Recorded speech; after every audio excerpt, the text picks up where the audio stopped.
Labi, filmē. Laura, kāpēc tu piedalījies Kolka dubultā 2014? Kas bija tava motivācija piedalīties? Pierādīt sev, kad es to varu.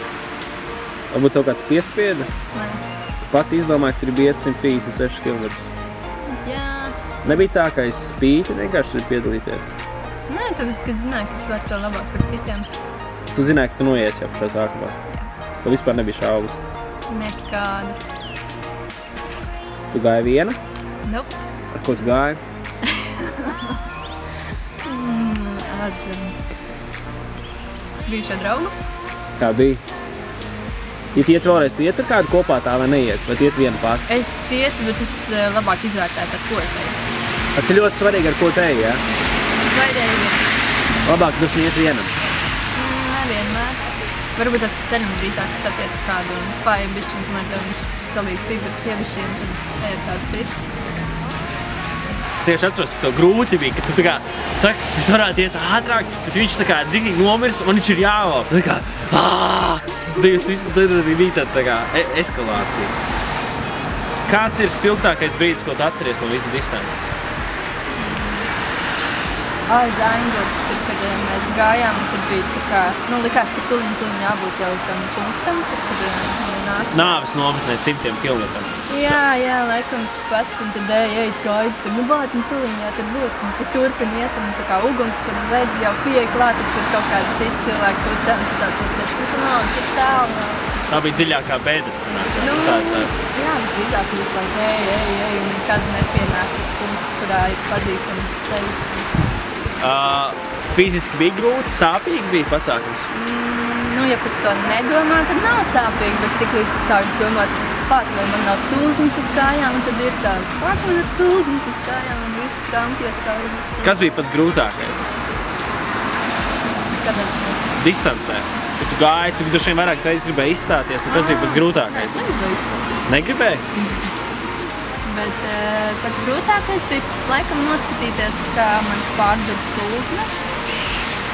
Tas jūsējas čāds, tur gans, viņš ar nāzi tur kaut ko čakarē, tur tāds vienkārši šaubas. Ko tu iegūvi no visu šī garā ceļojuma? Es tev pierādīju, ka es nevaru. Pieredze nebija jauni draugi? Jauni draugi, es viņus neesmu satikusi kopš tā gājiena, bet es iegūvu tās 5 aprocītes, un viņas tagad plauktā stāv, un tad ir tāds paskaties, un yes, es to izdarīju.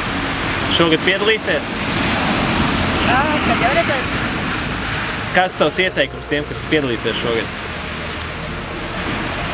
Paņemt pretulznes plāksterus, neko lieku, un vienkārši domāt par to, ka es to varu un iet uz priekšu.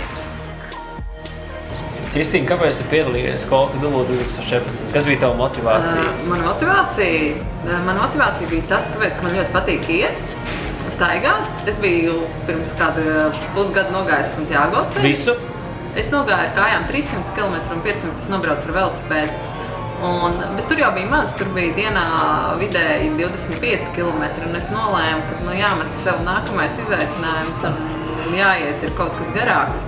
Un pagājušajā gadā es mājā biju noskrējis arī pusmaratonu, tas man arī bija tāds pirmais izaicinājums, jo es tikai pagājušajā gadā sāku trenēties skriešanu. Un māja beigās es paņēmu nākamo. Hops, labi, jāiet garajā pastaigā. Kāds ir spilgtākais brīdis, ko tu atceries no visas distances? Spilgtākais vai grūtākais? Grūtākie bija tie kilometri, kad mēs nācām pie upes. Tas bija Lapmešciems, varēja būt, kur bija tā upe, kad jānāk bija uz ceļa ārā, jo tur jau vairs nevarēja pāriet pāri. No rīta, pēdējā rītā. Jā, es ticamākais. Un tad jau nāca slikti jau. Tas ir pēdējais etaps, jā? Tie jau bija jau no 100. jālūs pēdējā. Tie bija, man liekas, jau kaut kāds 120 noiet vai kas, un tev jau slikti paliek tu ēd banānu, dzer kolu, dari visu. Viss slikti. Ko tu ieteikti tiem, kas šogad piedalīsies? Noteikti pieņemt šo izaicinājumu, noteikti doties. Izvērtēt to, ko ņems līdzi somā. Tev bija daudz liekas lietas? Man nebija daudz lieku lietu, jo es jau biju tomēr Santiago ceļu veikusi, bet tāpat man traucēja, es domāju, šogad ejot es ņemšu daudz ko mazāk vispār līdzi.